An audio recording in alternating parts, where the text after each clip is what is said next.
What kind of questions would I have? Yeah, I don't know. I like your candor, Alan. Yeah, I got one question. What is it? Well, we're going to get into it because the show's already started. We'll give you the bullet notes. We'll give you the cliff notes. We'll give you what you need to digest, and then you can use your normal wit and banter and fire away. I'll tell you what. I'll see if I can struggle my way through it. That's right. Yeah, you with that. Now, is that a Dolly Parton before we hat? got started, God damn it, motherfucker! I was gonna just say that I noticed Alan's Dolly Parton hat, and Wes was gonna be jealous because I didn't say anything about his Stanley Kubrick Metallica shirt yet.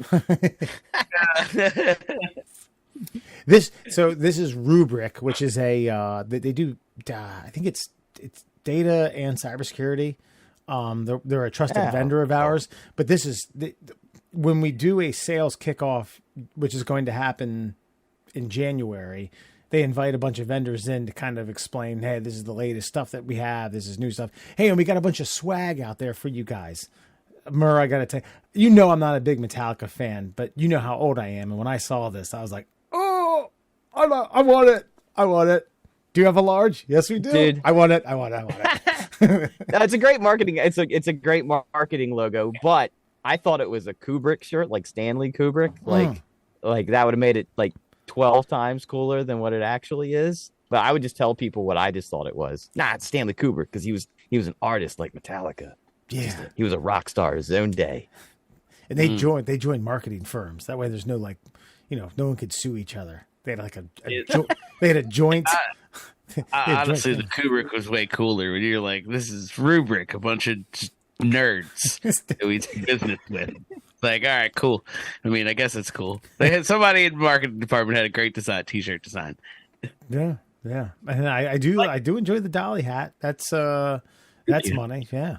It's a group of if I'm not mistaken, it's a group of men that play slow pitch softball. They're called the Nashville Dollies, and they have like a fucking legit team and shit. But yeah, the wife got me this shirt or this hat, and I got a t-shirt. Pretty sick, dude. Dolly Parton is truly a fucking national treasure, and she has been for like what 50, 60 years now. I mean, you want to talk about a hot broad who just kicked the door down and told all the men to shut their fucking mouths. I'm going to do it my damn self. All you feminists out there should maybe take a page out of the Dolly Parton playbook. And speaking of pages, she sends books to kids for free every goddamn day. You know why? I know this because I deliver them all the goddamn time to people's fucking houses. Like, goddamn you, Dolly Parton. Making reading a priority for children in America. Right? She is quite the philanthropist. That's for damn sure. Just take a page out of the Dolly Parton playbook and find yourself a page in the Dolly Parton Playboy that might come out. Remember, she teased about modeling. I think she did it. I think nobody noticed because nobody looks at Playboy anymore and it gets no press. But I mean, she obviously didn't take a 70-year-old saggy titty out of the bag. I mean, I think it was just like a tasteful thing that she kind of like dressed up in her, really super like old lady horror costumes and just kind of posed a little bit. We'll get to that. I thought she did it. Like, didn't she do it originally in like the 70s and then just the cover, and then she like recreated it? Was it just the cover? Yeah. She wasn't like a pictorial or a spread or anything like that. Gotcha. Yeah, and she wore like the bunny costume and filled that fucker out. Yeah, all its glory. She's like, this is all you have? It's a little tight. Damn. Yep. Ribbit. It's a good lady. That's a frog, sorry. Bunny, whatever bunnies do. So I had a burning. This is a little bit of a burning question. I came up today after work. We went out, celebrated a coworker's birthday. Tomorrow's a federal holiday, so it kind of worked out very nice for some people to cut loose and have a few drinks. And a guy who's a couple years older than me, not a whole lot older, but he's been in the game for a hot minute. And he had said, I have this funny feeling that the happy hour is dying. Happy hours, what we know of happy hours with the amount of people that are working remotely, people who change jobs so often, turnover rates, and just sheer lack of things like this becoming normal. That let's go out and have a drink after work. You know, just a dying breed. I don't know. It sounded like a bad poem when he was telling me this. Like, damn, man, when you get a girl, I just got my margarita, man. Have a good time, man. Everything like that is a dying art, and I completely agree with him, man. Like, just to link these two together, Dolly Parton both wrote and starred in a song and movie called 9 to 5. There was a time where we all got up at 8 o'clock. We all jammed ourselves into the same fucking lane on a fucking one-lane, quote, highway on the way to work. And then we got there, and we got off, and we're like, fuck, man, what are we going to do to blow off some steam before we got to go deal with these shitbag kids of ours? I know. Let's stop by the bar where Coors Lights are a nickel right now. Then we'll drink until 6 o'clock when they're 50 cents. And then we'll go home to our bitch of a wife and our shithead kids, and we'll fucking get through the grind of the day, eat some fucking meatloaf, and go and do it again. We don't have that anymore. The American dream. Darn. That sounds fucking terrible. Yeah, that did not make it sound good. What's next? Are they not? They're not going to serve meatloaf when I get home anymore. God, Jesus. Yeah, right. But the point is, there was a reason it was called happy hour, because it was the happiest fucking hour of your day, and you went and you drank cheap, and you bitched about work, you bitched about the home you were getting ready to go to. You were able to like pull it all together. We didn't need all these pharmaceutical drugs to pump into our fucking bloodstream to get us through the day. We needed one happy hour, and it's gone. I mean, that's fair, I guess. I think it speaks more to the unhappiness that the other hours contain. And I think that humanity, like, well, that fucking sucks, right? Why are we doing that? But, you know, hey, to each their own, I guess, if that's your thing. Maybe I'm slightly jaded because when I was in college, all a happy hour was a party that started at 5 o'clock and then went until 8, as opposed to a party that started at 9 and went until you ran out of beer, which is usually midnight to 1 o'clock. I never thought of like a happy hour as a legitimate happy hour. Now, now that I've been in the workforce for a few years, I get it. You get off. Hey, man, yeah, I got time for about 2.5. And that doesn't even make any sense, because why would you drink a half a beer? You might as well finish the third. And slop down, whatever, a cup of French onion soup, some jalapeno poppers, share a couple wings, and then get the fuck on out of there. But it was just, and I actually adhered to that. I had one margarita and one beer.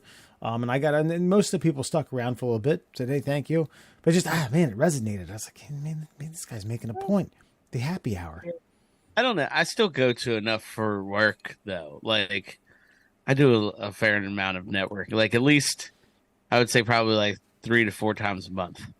Yeah, but see, yours is a sanctioned networking event.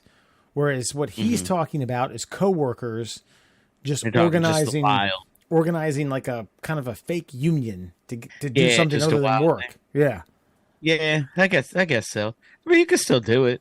The problem is, like you said, I mean, everybody's kind of all over the place, right? It's not just like, 100 people jammed in a fucking office waiting for happy hour. You know what I mean? You going to happy hour? Going happy hour? Going happy hour? Happy hour? Like, no offense. Like, I love a good happy hour as much as the next guy, but like, fuck y'all. Like, I don't work. I've said this multiple times. I am fucking for sale. I don't work to make friends. I've got plenty of those. I'm not fucking 20 anymore. I don't need to work, bud. You know what I mean? I'm good. Guys. No, but hey, you can invite me. I'm not coming. Maybe. I don't know. It depends who's going to be there. Nah, I'm not coming. But I think this is actually a lot more profound than maybe we all realize. Is like his buddy saying like the happy hour is either dead or dying. I mean, I think in theory it still exists because bars are still going to put an hour of cheap beer and jalapeno poppers on the menu for you. But I guess it harkens back to a bygone era where, like, yes, there was more structure in America. Things stopped. We used to have, I remember when things were closed on Sundays. I remember when nothing was open past 6 p.m. I remember all of these things. And the reason nothing was open past 6 p.m. is because fucking everything shut down. And then you had your office friends or your coworkers where people actually got along. There was camaraderie. It's like, hey, let's go blow off some steam and let's just decompress from this bullshit day that we all just had. and then we'll go home to our families and we'll do it again tomorrow. And now it's like you're saying, like, you know, everybody's workday overlaps, nothing closes, shit's open 24 hours, 7 days a week. There's always a shift. I can remember my dad freaking out one time because he knew the gas stations were going to close and it was like 10:50. And he's like, oh God, we got to hurry up or we're going to run out of gas before tomorrow morning. I won't be able to go to work. Like, holy shit. Like, that was a thing because you actually had to go pay cash money to some punk kid behind the register. But if that register was closed, there was no swiping that credit card. You were just doomed till tomorrow. I mean, every time Murr's like, hey, here's this example of a time, it sounds fucking terrible. It doesn't sound fun. Let's go to our fucking slave mine and fucking mine away fucking data or whatever it is and give it to somebody else to make money off of and then go drink ourselves into happiness. Fucking, I remember a time when if you didn't fucking go get gas before the fucking sun went down, you were fucked. You just died. Okay. Go to work the next day. Like vampires popped out. It all sounds so miserable, though, doesn't it? Like, it does. But there was structure, and I think when you're able to like build your life around some structure, like it allows your mind to like shut down certain things. You don't have to prioritize other things. Like if you know something's going to close and there's an end point to it. Like, I think it takes away a lot of the stress. Like, okay, like, well, feel less joy. Yeah, and you need to prioritize drinking after work before you go to your family. It should be a priority. Well, okay, I'll say this. A lot of people work in shit jobs, and they don't like it. And they spend a really giant chunk of their day, and obviously because of that, the majority of their week, around these people. And so it is kind of nice to think back on a time where those people like got along, like had like a personal relationship outside of the workplace. We don't have time for that shit anymore. It's just like there's a whole like the death of the bowling alley. Like people used to, like the whole community would go bowling on like Friday, Saturday night, and they would commune. And they would get together and you'd meet your neighbors, and you'd have fun, and you talk about the grass, and you talk about this and that, have a few beers. We don't know anybody anymore, man. We don't know anybody. If you get a package that's not yours and it's literally for your neighbors, like 2 doors down, people won't fucking take it to that house. They will fucking call up the delivery service and be like, you misdelivered this fucking thing and you need to come get it. And make somebody drive like a 25-mile round trip just to fucking walk it 2 doors down when you could have been like, howdy, neighbor. Hey, Johnny, looks like they put this on my porch instead of yours. How the kids doing? Good? What you having tonight? Meatloaf? Sounds delicious. Well, I'll see you later. You got a little beer on your breath. Did you go to a happy hour? You son of a bitch. Better get some gas. Light's going to go out here in a minute. What a time, man. What a time. America was fun. It was great at some point, I guess. There was actually, are you guys familiar with Gallup, the polling agent? Yeah. So at an old job that I had, the idea of it was workplace satisfaction. I was like, well, okay, this is a crock of shit. All right, I'll get in there. And then the goal was departments needed to pick something that they finished below satisfactory in and fix one thing, not everything, just one thing, which I found to be fair. That's fine. Someone brought up like, hey, we scored low and I don't have a workplace best friend. I don't have a best friend in the workplace. And I was like, oh, listen, folks, you all seem like swell people, but I'm not going to be best friends with fucking any of you. So next one, I'll do anything other than that. We're not going to have a buddy system. We're going to have anything. We'll go to the Green Turtle once a month for a happy hour. Ooh. You make friends with a gin and tonic. I mean, it's been even when I could think of the last workplace that I had an atmosphere where that would even I would even entertain going to fucking happy hours and I worked with a guy that I graduated from high school with. It wasn't the same. I was friends with that guy. You know what I mean? So if we was like, hey, you want to go have a beer? Yeah, that's cool. But I know you and your wife and your children, and like the rest of those people can come, I guess. I don't. But if one of those people was like, "Hey, you try to go to happy hour?" I'd be like, "Not really." Was this the guy who pulled his pants all the way down to his ankles to pee? That guy? No, not that guy. I haven't seen that guy in a while. I told you, he's like a fucking neurophysicist scientist or something. He went to like fucking the University of Chicago, and he went to Vanderbilt for another fucking like PhD. I don't know. He's like a genius. He's above my pay grade. Look, as a child, he was the possibly autistic kid in my class that we kind of made fun of because we were bastards. It was a different time, right? Early 90s. And in hindsight, maybe we made him a stronger person, and that's why he's a genius now. Right. He does even. He's happy all day. He doesn't need an hour to be happy. He pulled. Yeah, I mean that guy's probably way happier than I am. So doesn't sound like it. Doesn't sound like he thinks about happiness too much, pulling his pants all the way to his ankles just to. Well, hey man, that was when he was like 11 to 12. Okay, maybe too old to be doing that, but that's not the point. Sure. He holds advanced degrees that I could never. So good for him. But I do understand what you're saying about you worked with someone you graduated with. Now, the current workplace that I'm in, we enjoy happy hours. We like it is a grand thing. Now, that's not to say that I didn't do that previously in workplaces, but it was always kind of like a hassle. It was always kind of like, rallying people together, and someone had to be somewhere, and it wasn't like, damn, can't you just fucking hold off on that for 1 hour? I don't know. I mean, I go back to what my coworker said. It's a dying thing. It just a bygone. Murray, you called it a bygone era. Damn it! Put my foot down. Don't let the happy hour die, folks. It's a part of Americana. It's part of Republican, Democrat, down the middle. Doesn't matter. Enjoy I think yourself. what it is I think we've already gotten to the root of it. Is we just need to force people back into fucking office settings like cattle. You know what I mean? Like, you want to get the happy hour going again? We need to get the unhappy hours scheduled and regulated back again. You know what I mean? I got too much time on my hands. Right. I can't be doing laundry and having lunch when I please and maybe squeezing in 9 in the middle of a Wednesday. Can't be doing that. Alan, let me create a checkbox. So we got unhappy hours. Okay. Yeah, unhappy hours. I need to get up earlier than my body wants me to go do something I don't want to do for longer than my body wants me to do it, so that I can get to a point where I'm like, hey, fellow persons who don't want to do this stuff for this long, let's go drink ourselves into maybe a happier state before we go to sleep and do it again. So it's really just trickled down. I feel you're just describing my life. It sounds delightful, right? You checked a lot of boxes. You missed the meatloaf. I'm gonna pencil that one in there. Meatloaf, Swanson's, Swami.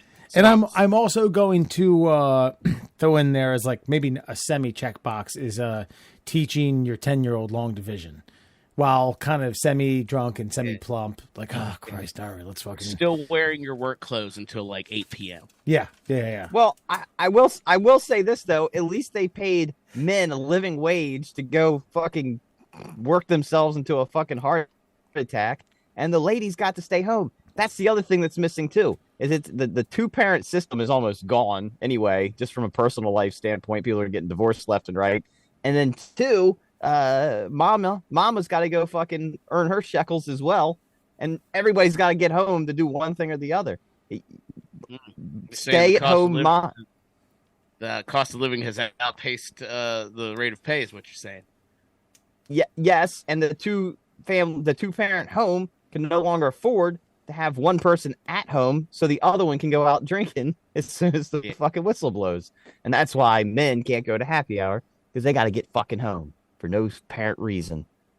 Fucking feminist. Feminists ruin the happy hour. Survive. Thanks, ladies. I don't think that's what it was. No. I think that was a byproduct of this culture that we've described here today. Man, we were the only ones that were enjoying happy hour, not women, right? Damn it. They were at home making the meatloaf. The world was like, better yet, Let's make both of them work, but only have the exact same amount of stuff. It'll work perfectly. We get double the production into our capitalist hands, and fucking happy hours die. Damn it. We found it. We cracked the code.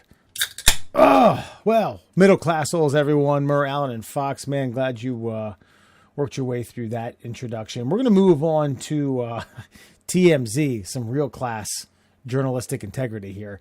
And this is out of our friends from across the pond in England.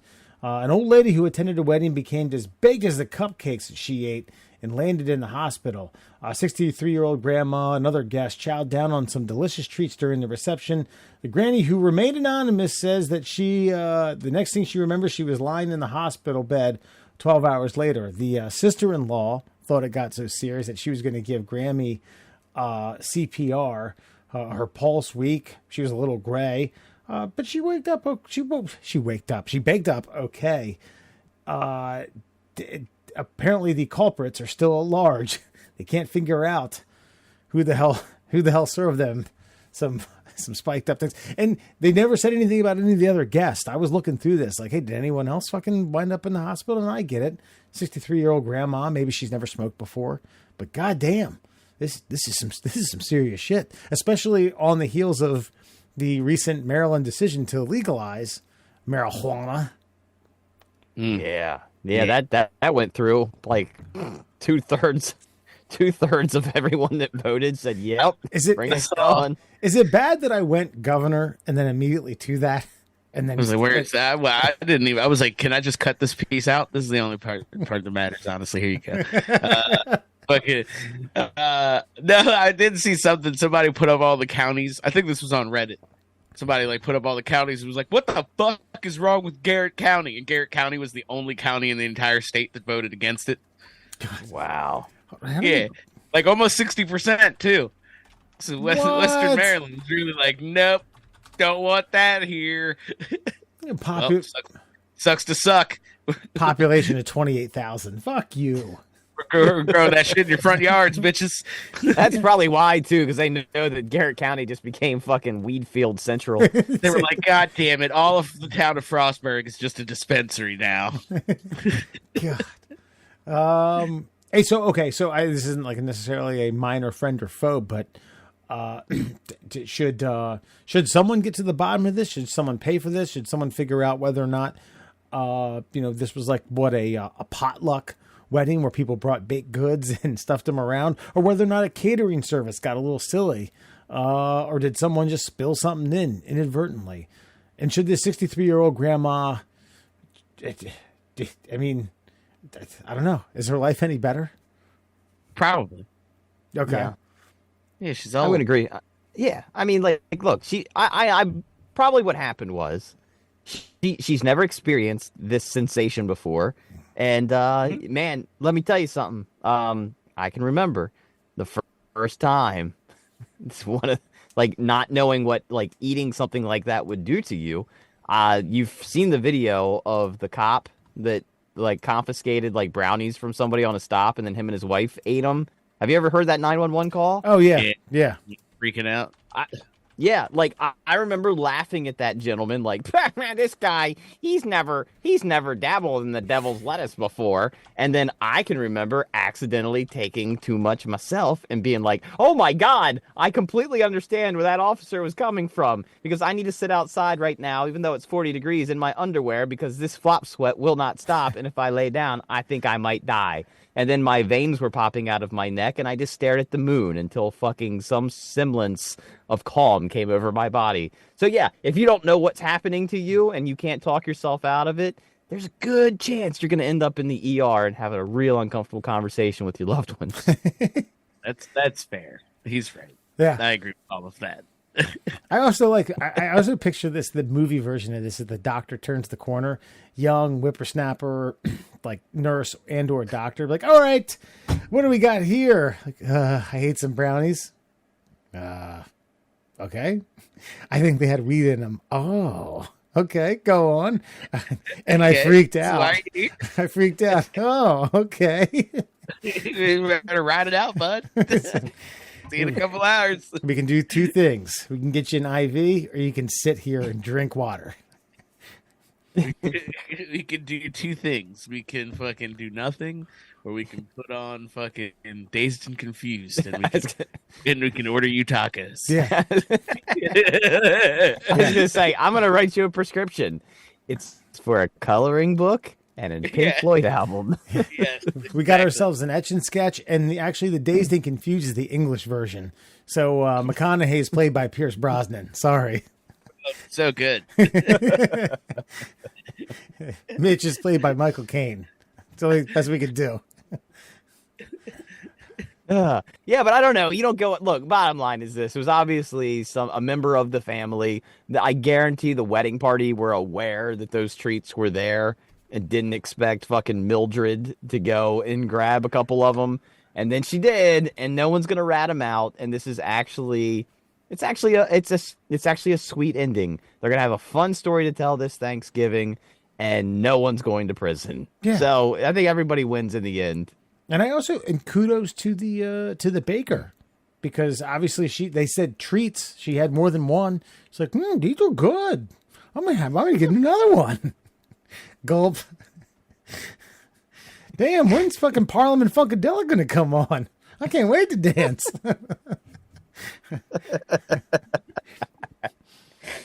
Oh, I can remember. And by the way, one of the instances I'm speaking to, we were over at somebody's house and we were eating some delicious baked goods, and they were in there apparently baking some more. And I was like, "What's that green stuff in there?" Like, "Oh, that's my butter." I'm like, "Why do you have green butter?" She's like, "Oh, well, when you strain it, it takes on some of the coloring." So I was like, "Yeah, but that's a dark green." She's like, "I was like, what are you straining it with?" "Oh, marijuana." Like, dun dun dun. 45 minutes later, welcome to fucking non-reality. Yes, the worst I ever had it like that was tea. So someone had done their due diligence to create a tea, and I got to tell you, this was the most disgusting tea I've ever had in my entire life. But the end result was definitely dun dun dun.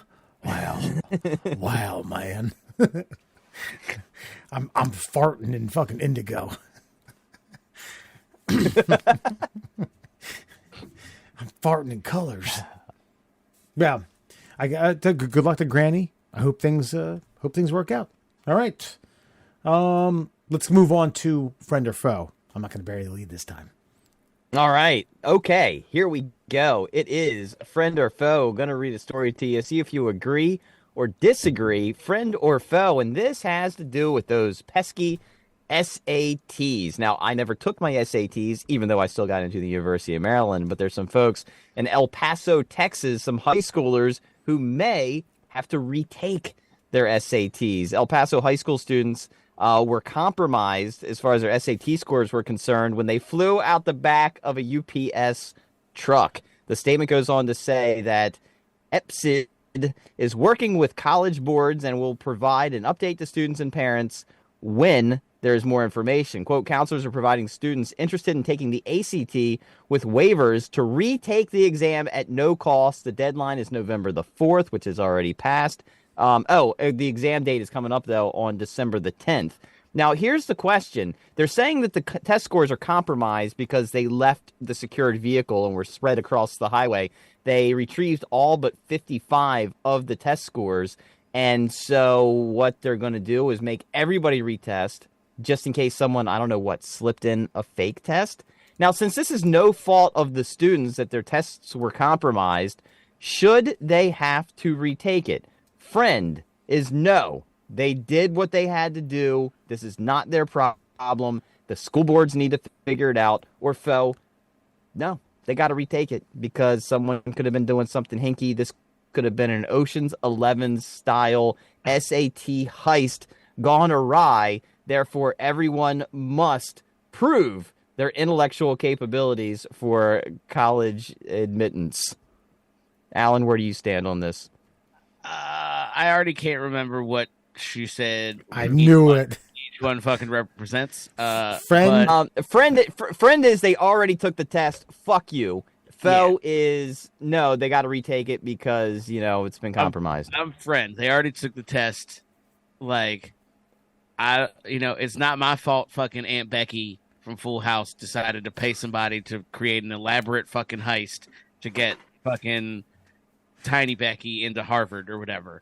Like, that's not my fault. I don't want to sit there that's like half a fucking day of fucking uselessness. No, I'm not taking it. Give me a fucking 60. Is it 1600 still? Didn't they raise it? I don't know what the top score is. Give it to me. Fuck you, College Board. I'm not paying you to sit down again for 4 hours and fucking have my brain melt out of my ears.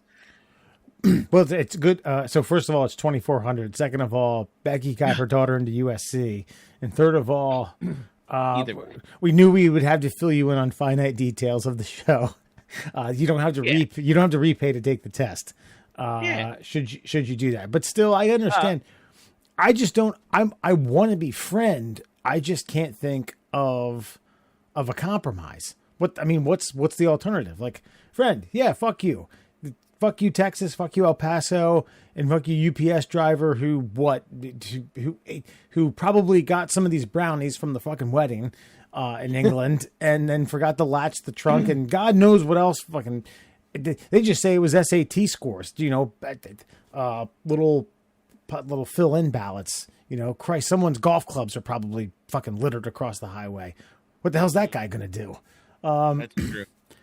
So I want to say friend. I just can't think of an alternative to make that possible.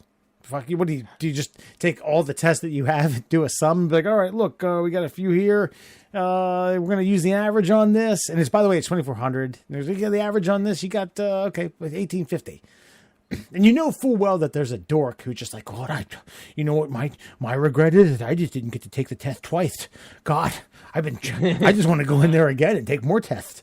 Yeah, that's fair. Well, my stance on it is this: they were able to retrieve all but 55 of them, right? So there's only 55 students that, in my opinion, their scores are compromised. Now they've probably all taken some sort of PSAT or PACT, and they got a score on that, and they know what that score was. And that's when I think you take like an arbitrator in with some school board official and say, "Here's what you got in your PSAT. What do you think? Do you like that score? Do you think you would have scored higher? How much higher?" And then then of course you go in and be like, well, I studied my ass off over the last month, so I think I would have gotten at least another 300 to 400 points. Like, how about an extra 200 points? How about an extra 250, 225? Deal. I think that's what you have to do. It's only 55 of them, because if it was me, Andrew Murr, I know I didn't even take them because I didn't fucking prepare at all. Had I taken them, I would have prepared for like months. Like, I would have lost this hair 20 years earlier. And I would not. And by the time I bubbled in all those dot bubbles represent pieces of my brain that have now left my body and no longer exist. I don't think I'd be able to go back into the room and recreate that magic again, especially if I think I did well.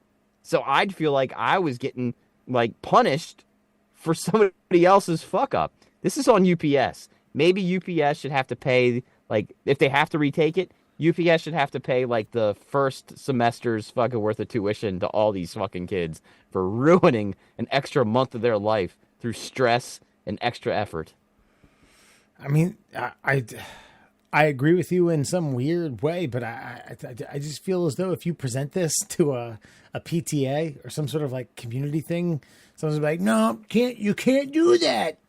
It ruins the integrity of the education. Bartering for 250 more points. What are you going to get, an arbitrator in there?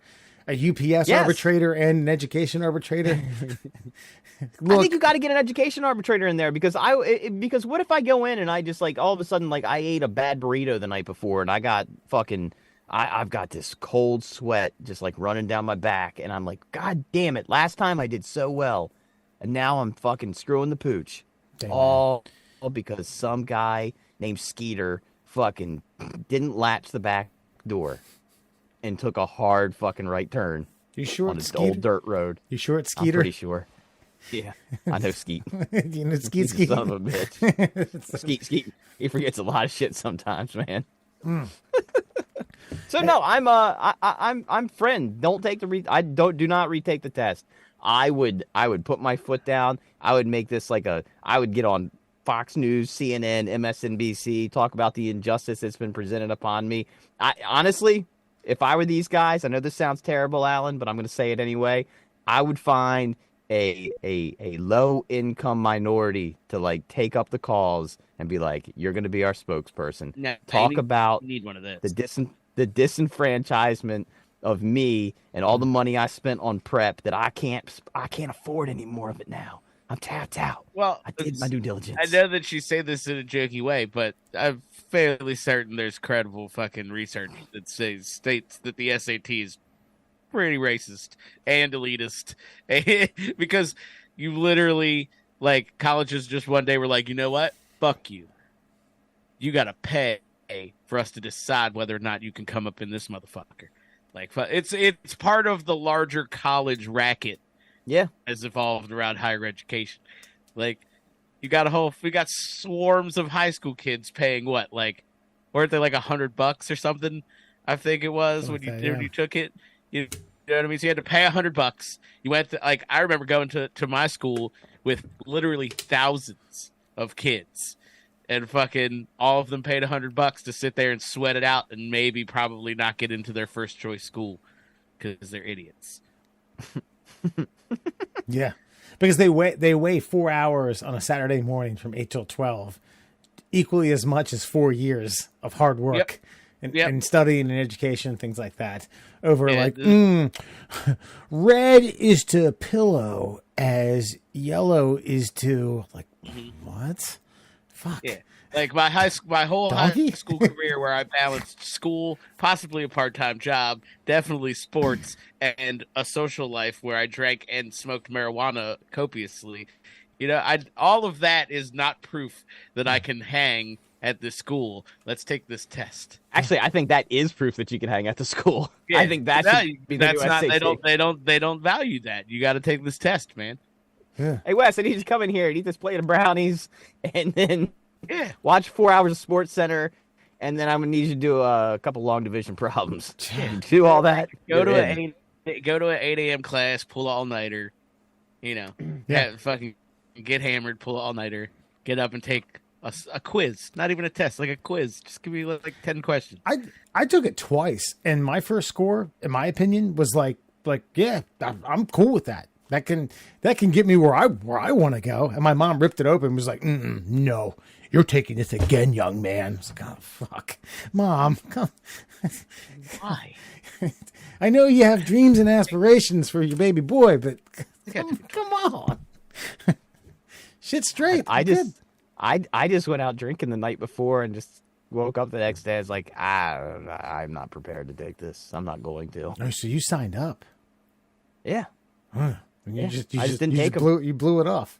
I just blew it off, and then no, because ours was like you didn't have to. For whatever, I think you had to either pay when you got there, or you could pay afterwards or something.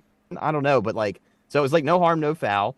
And then I just ended up working at a gas station for a couple of years. Then I went to community college. I had like a 3.8 GPA from on my associate's degree, and then Maryland just accepted me, and I can remember the soul-crushing look in this sweet Asian girl's eyes when she asked me what my SAT scores were, and I said I never took them, and she had to get like a 1350 just to get into University of Maryland. And she wasn't turned on by what you said?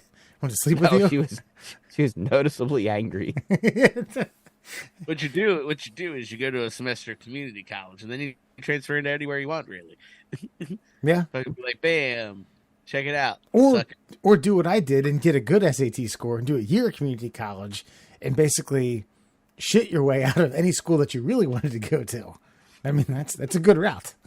Oh, that's a good way to go about it. I like it. Do you? I mean, if it's any consolation, I went to school, failed out, and then was like, oh, shit, I can't go back there because I have irrevocably fucking ruined my GPA. So now I have to go to a different school because, like, I could straight A for the next 3 years and still not fucking get like a fucking 2.5. So, like, yeah, it happens. We all Go to a different school and you excel. we all have our different paths. No, more you were talking about. You woke up and you were just like, you know what? Last night was a long night. I'm thinking I'm just going to go ahead and piss away and not do this. You know what? It's like, and you talk about bygone eras. Maybe the bygone era is you could have paid someone who's really smart, who looks like you, to go in. Hi, I'm Andrew Murr. Here's my money. I would like to take this examination. I'm like, wow, look at that. You know where I live. Yeah. There's like 2 people like that I could have even thought of, and they aren't as smart as me. So You need to know your address. I don't know. Christ, I don't even think I showed my ID. I don't know. I have no framework of reference. You slept in. That's right. I'm trying to remember what I did. I don't know if this impacted you, Wes. You're a little younger, or a little older than me, but my favorite part of the whole thing was when, because the SAT feels very much like the culmination of them fattening you up in the school system before taking you to slaughter in the workforce, and so the best part about it is when after all of that fucking systemic fattening, you get to the very end, and they're like, "All right, guys. We got 3 lines that you need to write in cursive to verify that this is actually you who took this SAT." And the whole room of fucking educated individuals looks around and it's like, fuck, I haven't written in cursive in like a decade. This is going to be a chore. And so after 4 hours of brain taxing, this word is to this word as this word is to this word. They're like, here, motherfuckers, write in cursive. Yeah. It's and I learned how to write in cursive, very much so. And even I was like, fuck. Anybody know how to make an uppercase G in fucking cursive? Anyone? I don't know. Why is that even on here? People doing the fake writing in their hand. The one time the moderator literally wrote some letters on the board in chalk. It was like, you idiots, this is what it looks like. And a bunch of kids were like, oh yeah, that's right. Dude, a lowercase z, I don't care how many times you go to write that thing, it makes no fucking sense. Bill Riverdo. It's like a hop and a zip around. Wee, right? Yeah. And that G that Alan's talking about, it's like a giant ampersand that makes no fucking sense. Yeah. It was like a music note. It's basically the Guinness harp. Yeah. But it's a fucking letter. It looks like a G in D minor. That's what it looks like. Ridiculous. So it's some sort of clef. I don't know which kind. The palate. This is what I had after I took the SAT. Fuck it. I'm done talking about the SATs, but I do want to expand my mind in Fun Fact Friday. That's right. Now, let's get into the SATs of the real world. The Fun Fact Friday. Brought to you, of course, by the Shin Splints Recovery Group. If you got any pain below the knee and above the ankle, make sure you find this like-minded group of assholes on Facebook, the Shin Splints Recovery Group. The other day, I've been running a lot more. I've actually torn a pectoral muscle, so I haven't been able to work out as much as I'd like to. So I've been running more, and I actually started to experience some shin splints right down the left side of my right leg, and all I could think of is these motherfuckers. Should I look at what they've wrote? And I realized I'm a thinking man, and the Shin Splints Recovery Group is full of shit. But if you'd like to find some information, you can do that online. Let's hear them. OMG facts! Did you know it would take more than an hour for a heavy object to sink to the deepest part of the ocean? 1 hour. And what's the name? It would take longer, but that seems reasonable, I guess. What's the name of the deepest part? Marianas Trench. Yeah. An hour. Phew. I mean, I've seen the Abyss with Ed Harris and that one broad who from Scarface. Yeah, the broad. Yep, that's right. That's what she's from. Is it Krista Allen? Is that? I don't think she was in Scarface. It's like Mary Elizabeth Mastroianno. Oh yeah, That's right. she's a smoke show too. I like her very much. She's beautiful. You see her tatas when they try to zap her back to life. I know it almost ruins it because it's like, oh look, a dead woman's titties. I like how Wes started to play it off like he didn't know exactly what that actress's name was. I was having a tough time remembering. I always confuse her with like Gina Davis.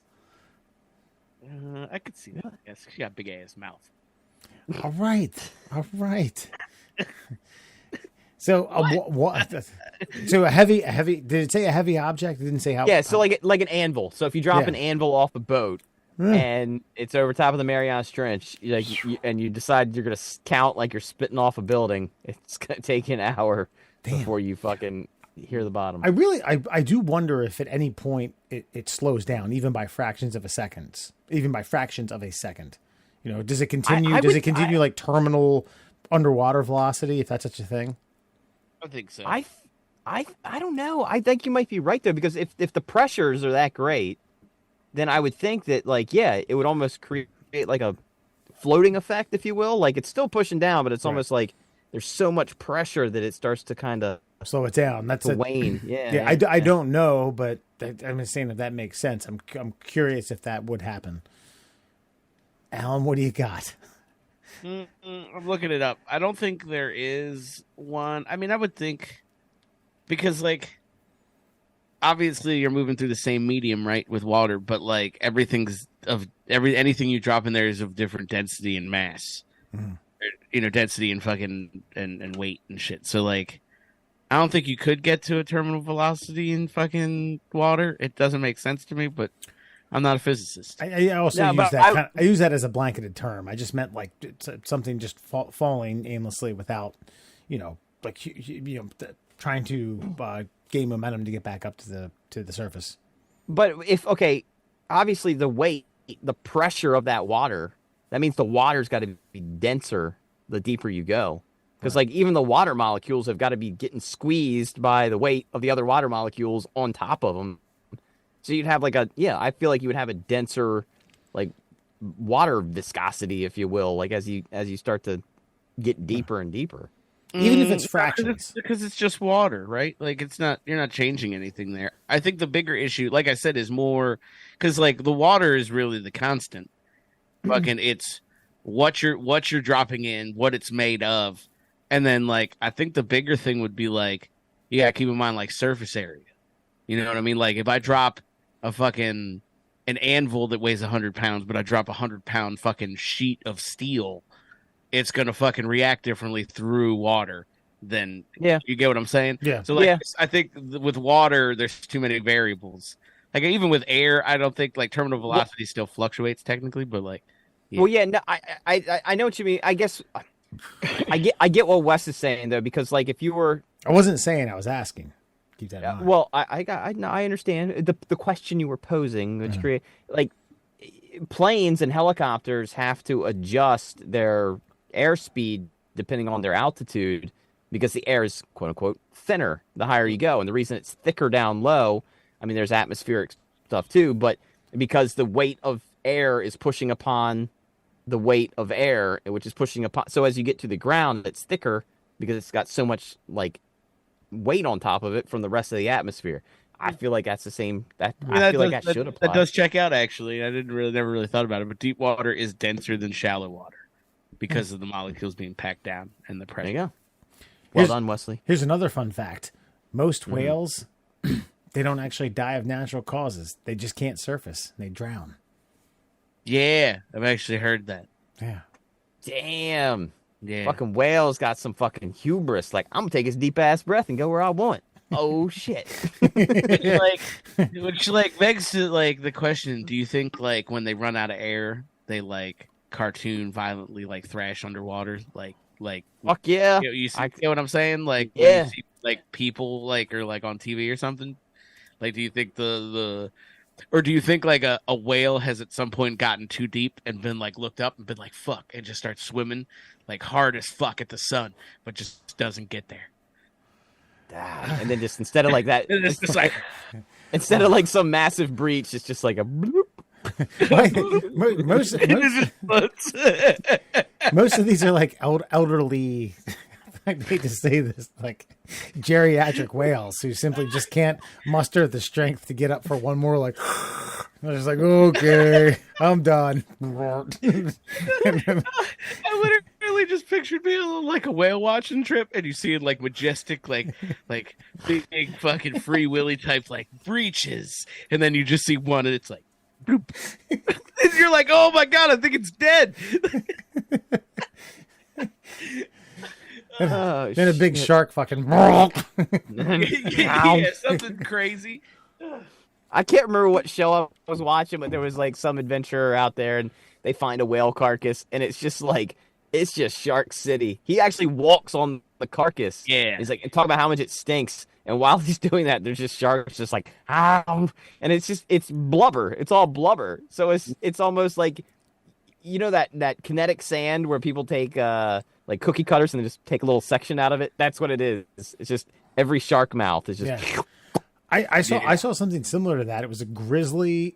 So one washed up ashore in Alaska, and a grizzly was going to town on it. And the narrator, who was from a far distance, like probably a couple hundred yards, with some high-powered camera, and this grizzly is like not only eating, but like damn near making love to this thing. And he was like, the smell is so intoxicating. He can't get enough. He's like rubbing his face in wombs that he just ate out. Like,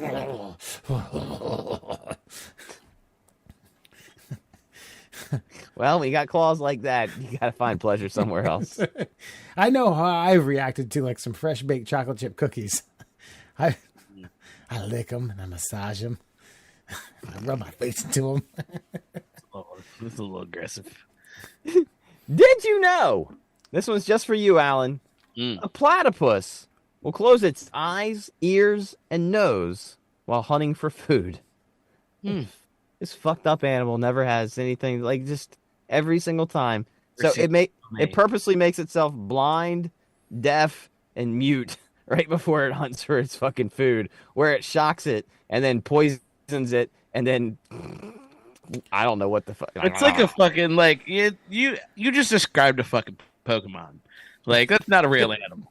It can't be real. Like, I know it's real, but that's fucking Pokemon. Have these fucking things just they've just gotten so good at fucking hunting that they like, yeah, I gotta test myself. I got myself blind, deaf, and whatever else. I honestly think, and I again, because of the OMG Facts calendar, which, by the way, I had to tear off a page that reminded me to order my new OMG Facts calendar before next year. I think what it is they use that electrolysis, whatever. I know that's not the right word, but they use that electrode thing to like send out these signals. So I think they have to close off all their other senses so that they can find that electro pulse of where the food is. So it's like the fucking predator. Yes, but they have to make them so they have to shut everything else down in order for it to work properly. What a weird animal, man. So they eat insect larvae, freshwater shrimp, and crayfish, but that's irrelevant. I think we have a good movie idea: platypus predator. You know, you've seen some cross things where the predator like takes its mask off and it's like, "Roar!" And it's a few other things. This one will be a platypus. Platypredator. Yeah, I can get down with that. You can get it on that, Alan? I can get down with that. Yeah. Why not? So you just laugh at it before it both fucking electrocutes you, stings you to death, and then laughs at you like a fucking newborn puppy.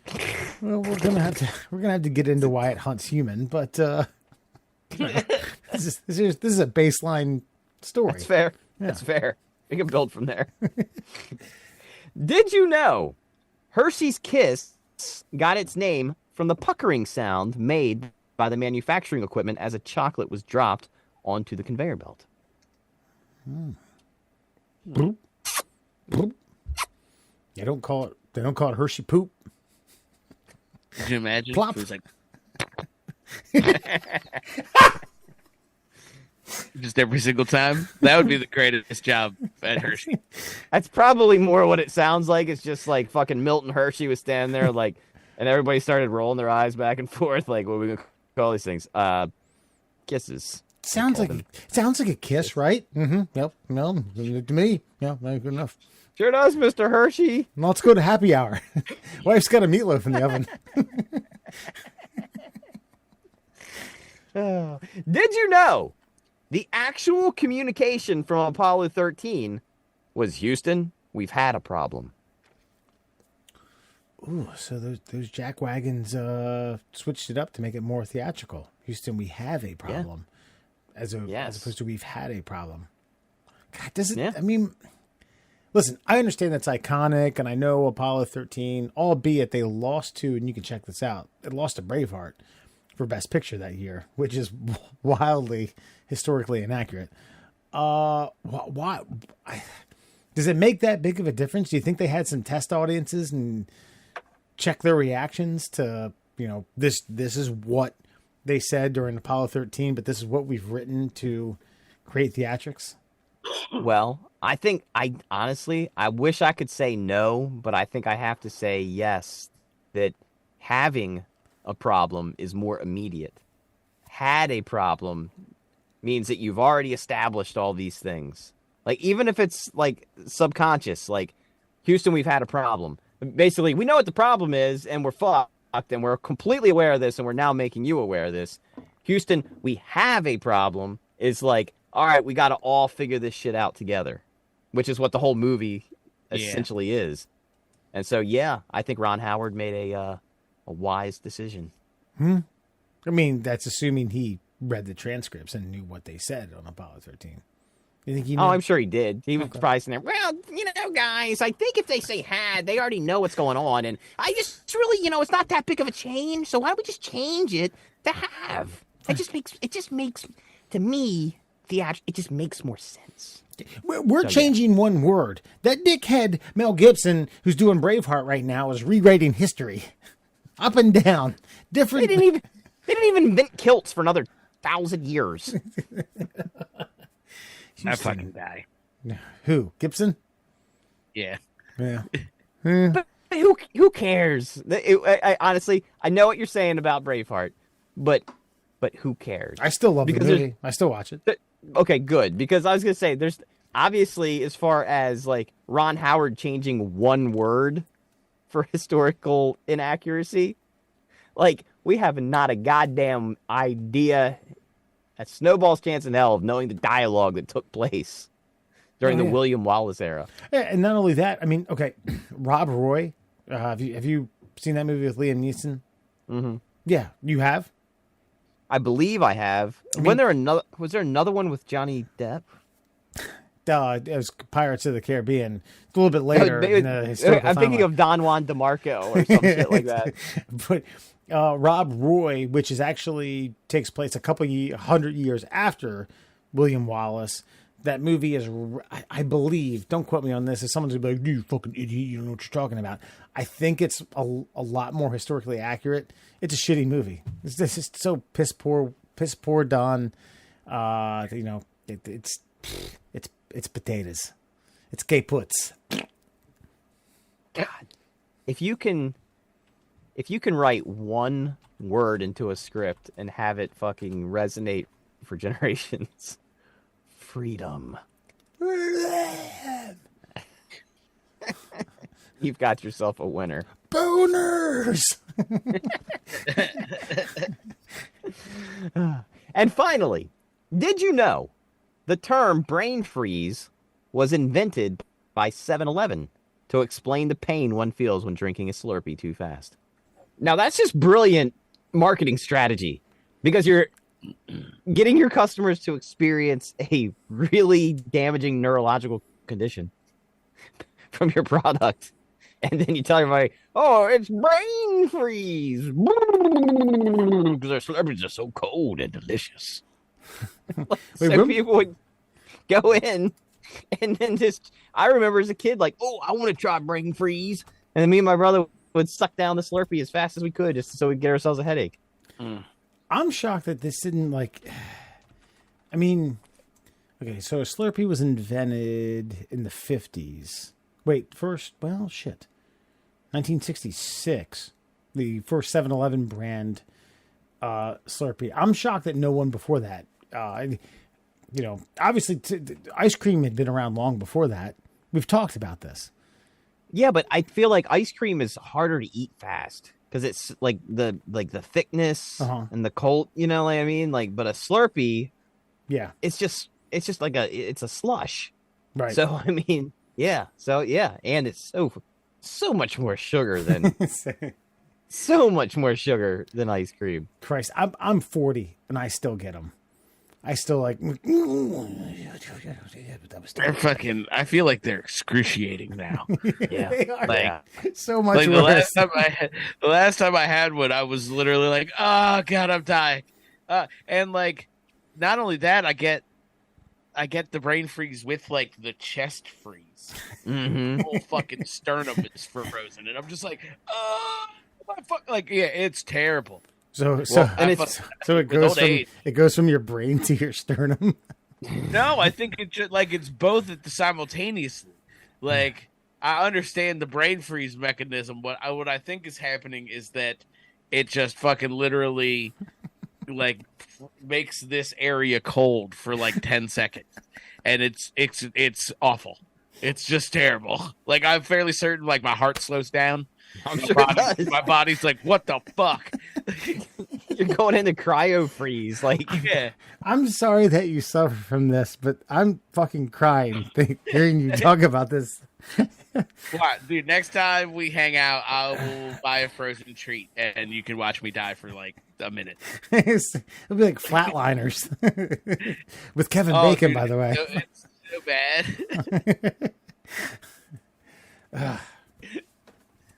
And that, my friends, is your Fun Fact Friday.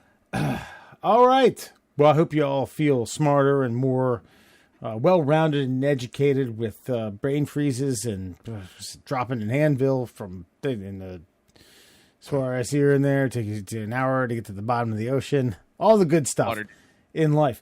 But here, coming straight out of TMZ, again, before you go, Aaron Carter, dead at 34 years old.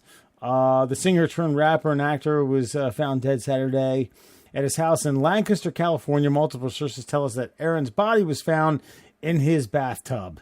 Law enforcement sources tell TMZ they received a 911 call at 11 a.m. Saturday that a male had drowned in the tub. Alan, I don't know if you put on some of his music, mourned, sang, went to a karaoke club. This one's for you, Aaron. Cried, sang, serenaded your dog, Waffles. Yeah. I know you're upset, but tell us all about how you feel about this. I came into this office here, and I turned out all the lights, and I played his 1997 smash hit "Crush on You" on repeat for like 4 hours or so. I just kind of sobbed, dude. I did something very similar, but I put on "That's How I Beat Shaq," so I could. That's fair. I could understand. That's a banger. Yeah, keep the spirits up. No, I just wanted to remind myself that sometimes the impossible is possible. And sometimes a 13-year-old white boy can beat Shaq in street basketball. Right. Just like apparently it's possible for a 34-year-old to inadvertently drown by himself in bathtub. What I really thought about was the heartbreak that Hilary Duff's character in Lizzie McGuire must be feeling for her lost love that was played by Aaron Carter. That's really what I thought about, if I'm being serious. But nah, that's Aaron Carter, right? He's like the kid brother of icons, an icon, if you will. It's kind of hard to believe that the guy who got like 10 face tattoos in the last 3 years and decided to show his penis on OnlyFans is now dead at the age of 34. Did he? I didn't know he did the OnlyFans. That's interesting. Yeah, I mean, not that I'm checking it out, but that's just interesting. It was for only his fans of his music. It wasn't anything else. Yeah. Oh, so there was even less people. That's kind of wild. If you like my my music, if you like my music, you'll love my track marks. If you always wanted to see my penis, I'm in dire need of money, so here we go. And I actually remember And it's a couple tattoos as well. I remember somebody bringing it. I think he did an interview and somebody brought it up to him, and they were telling him that his OnlyFans was mostly men, and he was not a gay man, but he kind of just like blew it off, like, well, I'm making $100,000 a month. It's like, okay, look, fair enough. If I'm fucking pulling my dick on camera, I'm gonna assume that there's gonna be a fair amount of the same sex checking me out. Right. I'm not naive. I'm counting 5 face tattoos. Here, I'll show you. This was, I mean, 1, 2, 3 under both eyes, and then one large one that looks like an L, but could be anything. And then was it correction, foremention, erection, erections, boners. Man, that picture's from a month ago. I mean, just looks the pillar of health. Yeah, I mean, this guy just Right? could have, like, could have had a bad day, and after, a shitty happy hour and some meatloaf, decided he wanted to take a long bath and didn't get up. I don't know. Well, do you think he lived a whole life being like, man, imagine if I was born 8 years earlier, I would have been the Backstreet Boy, not Nick. Right. You know what I mean? Like, I think, do you live a life of resentment if you like you're the brother before you was the Backstreet Boy and you just this guy? I don't know. I know this. I don't know the Backstreet. And this kid, I didn't realize he was 34. And let's be honest, it's sad. A 34-year-old, obviously very troubled, is gone and all that jazz. But like, I mean, this just goes to show you, man. Like wealth does not bring you happiness, obviously. And I think he was chasing the dragon. He peaked too soon. He peaked too soon. He was so used to all this attention from the time he was like a prepubescent boy, and then it's like, all right, see you later. Like, this is the classic like Hollywood stage kid ending. Like, most of them make it. Like, look at like Daniel Radcliffe. Like, they make it now. This one just, ooh, Well, oh boy, yeah. 34-year-olds don't take baths, and all of a sudden just can't figure out how to swim in the bathtub. Just not. I'm sorry, and my heart goes out to the family. Assuming you're not watching this, but Backstreet's back. All right. Yeah, Okay. Like, Nick Carter is an avid listener of the Middle Class. Yeah, we're gonna get shut down quickly. Yeah, Alan, tell the would-be Nick Carter and Aaron Carter fans where you can find the Middle Class Holes. You can find us at www.wikipedia.org/Aaron Carter. That's our new website now. So all of our details are there. Just check us out. No, you can find us on all your favorite social media platforms. We're at MDL Class Holes on Instagram and Twitter. We're the Middle Class Holes on Facebook and TikTok. And for your listening pleasures, please check us out on Spotify, Google Podcasts, and Apple Podcasts. Emails, tickleourtummies@gmail.com. Anything? Empty? Darren? yeah, we're gonna go with you. Empty. Real quick, congratulations to the Houston Astros. As much as it pains me to say this, you cocksuckers won a World Series, and this time with no fucking was it Oscar the Grouch-esque cheating scandals. Congratulations, Dusty Baker. Congratulations, Trey Mancini. Someone I'm a big fan of. And also a semi-congratulations for the moron who's now going to do some time for throwing a beer at Ted Cruz during the Houston Astros celebration. He said apparently, according, he came out today, he said he just wanted him to catch it and chug it. I believe that.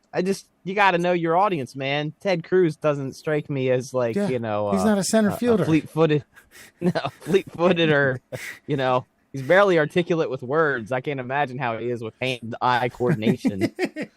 I wanted him to catch it too in the fucking eye socket. So he just short, unfortunately. But no, good times. This buffoon's going to do like 6 months, and rightfully so. Rightfully Yeah, so. you can't be throwing whole beer cans. You can't be.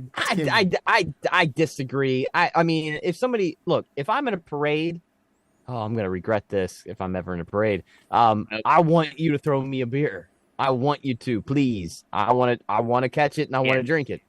I'm gonna Stone Cold Steve Austin it right there on that. Yeah. Okay. But listen, I understand what you're saying, but Ted Cruz might as well be fucking Martha Stewart in that goddamn parade. They're just waving. You're in a sports parade though. This isn't like it was like he was it's some sort of like rally. You know? Yeah, but you're not throwing that shit to, Yuli Gurriel. You're throwing it to fucking Helen Keller, basically. Mm-hmm. Like, I'm not expecting this guy to catch it. You know what I mean? I don't think Ted's got the hands. He's a platypus who's not hunting. All right. No, he is. He is hunting. He is hunting. He's got a poisonous tail. It's fucking sting you. All right, middle class holes, everybody. Check us out next week. World Cup's kicking off. All right, hit us up. Appreciate it.